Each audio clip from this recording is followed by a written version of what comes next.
আমি আপনাদেরকে বলে যাচ্ছি,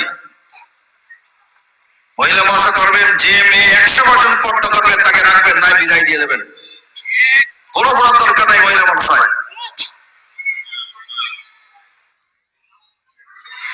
আমার মাদ্রাসা দেশের 3 নম্বর মাদ্রাসা, বাংলাদেশের যশোর মদিনানগর মাদ্রাসা। একটা মেয়ে কেবল ভর্তি হয়েছে, ক্লাস 5 পড়ে আসছে। এখানে আসার পরে পর্দা শিখছে, বাড়ি গিয়ে 1 সপ্তাহ দেখছে গোসল করে নাই, যে আমি বাইরে পুকুরে গোসল করতে পারবো না। মা তাকে গোসল বানাই দিয়েছে, তারপরে গোসল করে বানানোর পরে গোসল করতে বাড়ি আসে। বাপ বলছে, কি শিখিয়ে দেন আমার মেয়েকে? এখানের থেকে বাড়ি যাওয়ার পরে আর পুকুরে গোসল করে না আমার মেয়ে, আমাকে বাদ দিয়ে গোসলখানা বানাই দিয়েছে মেয়ের জন্য। আপনারা কিন্তু পরিষ্কার কথা, মহিলা মাদ্রাসার কর্ণধার যারা দায়ী থাকেন আল্লাহর কাছে, যদি উসুলের পরে না চলেন, ওই মেয়ের শিক্ষার কোনো দরকার নেই। মাদ্রাসায় আলিয়া মাদ্রাসা আছে, সেখানে শিখব। ওই মাদ্রাসা মহিলা মাদ্রাসা হবে, যারা শিখবে 100% সঠিক পর্দা করবে, তাদের ব্যবস্থা করবে ইনশাআল্লাহ। যেভাবে মহিলা মাদ্রাসার বাড়তেছে এবং কোরআন হাদিসের শিক্ষা, বিভাগীয় মাদ্রাসা, কওমি মাদ্রাসা বোর্ড আমরা পড়াই, আমরা পরীক্ষা, ছাত্রদের পরীক্ষা নেয়, রেজাল্ট দেখি, ছাত্রদের থেকে ছাত্রীরা হাদিসের ইবারত নির্ভুল পড়ে। আমার অভিজ্ঞতা, ছাত্রীরা হাদিস শরীফের ইবারত ছাত্রদের থেকে ভালো পড়ে, ভালো তেলাওয়াত করে।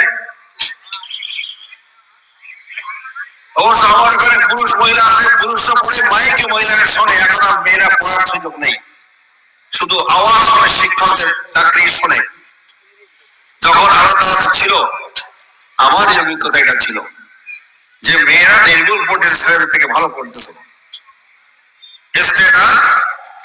ইংল্যান্ড থেকে এক মহারাজা আসছেন, বুখারী শরীফের ইবারত, মিশকাত শরীফের ইবারত, হেদা আখরানের ইবারত, হেদা ওয়ালের ইবারত যাচ্ছেন, বাইরে কামরার বাইরে বসে বসে জিজ্ঞাসা করছেন, শুদ্ধ ইবারত পড়তেছে মেয়েরা। অবাক হয়ে গেলেন যে মেয়েরা সুন্দর নির্ভুল ইবারত পড়তেছে। আল্লাহ পাক, আমি বলতে পারি, এই ইহুদি, খ্রিস্টান এবং তাদের দোসররা যতই চেষ্টা করুক এই দেশ থেকে দিনকে উঠে দেওয়া, কোরআনের তালিমকে উঠে দেওয়ার জন্য, মহিলাদেরকে উলঙ্গ করে দেওয়ার জন্য, আল্লাহ পাক তার জন্য বিকল্প ব্যবস্থা হিসাবে মহল্লায় মহল্লায় ঢাকাতে মহিলা মাদ্রাসা কায়েম হয়ে গেছে। গ্রাম অঞ্চলে এলাকায় এলাকায় মহিলা মাদ্রাসা কায়েম হয়ে গেছে। আল্লাহ পাক যখন তার হেফাজত করতে চান, আসবাব তৈরি করে দেন, উপকরণ দিয়ে দেন, কাজে দ্বীনের হেফাজত হবে, কোরআন এবং সুন্নাহর হেফাজত হবে, এবং সহি দ্বীনের নকশা ইনশাআল্লাহ পারিবারিক ভাবে হবে। আর একটা কথা বলতে চাই, আমরা পড়াই বলে, হুজুর আপনার এখানে ভালো মেয়ে আছে? কারা জিজ্ঞেস করে? যারা বড় বড় ডিগ্রিধারী জেনারেল শিক্ষিত। আমার অভিজ্ঞতা, কেন বলো? তারা পড়ছে ইউনিভার্সিটিতে, বড় বড় ডিগ্রি নিয়ে। আমার এখানে কেন মহিলা ছাত্রী শিক্ষক পড়া মাদ্রাসা পড়া ছাত্রী কেন তৈরি করতে তলাশ করতে আসতেছে? কারণ কি বোঝেন? তাদের আস্থা নেই ওই ইউনিভার্সিটি যারা পড়ে, ওই মেয়েদের পরে আস্থা নেই তাদের, যার কারণে মহিলা মাদ্রাসায় ডিগ্রি তলাশ করতে আসে। এই জন্য আমি মনে করি মহিলা মাদ্রাসা আল্লাহ পাকের নেয়ামত। আর একটা কথা বলি, আমার মা কোরআন মজিদ পড়া শিখেছেন গ্রামের মানুষ। আমার মেয়ে আমরা শিখাইছি ছোট যখন পড়ছি।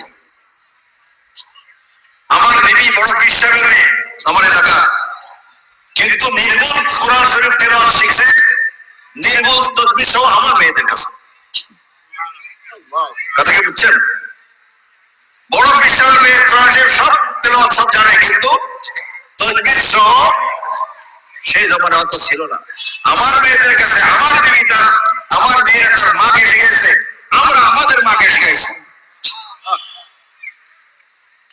এই জন্য মহিলা মাস্টার প্রতি খেয়াল রাখবেন, আর নিজেদের বাড়ির পরিবার জান্নাতি পরিবার বানানোর জন্য আপনার পরিবারের কিছু কিছু মেয়েকে অন্তত আমি বলবো 100% মহিলা পড়ানো উচিত। অন্তত কিছু কিছু মেয়েকে পরিবার পড়াবেন এখানে, যাতে করে অন্তত দিনই মাহল তৈরি হয়। আল্লাহ পাক আমাদের সবাইকে তৌফিক দান করুন।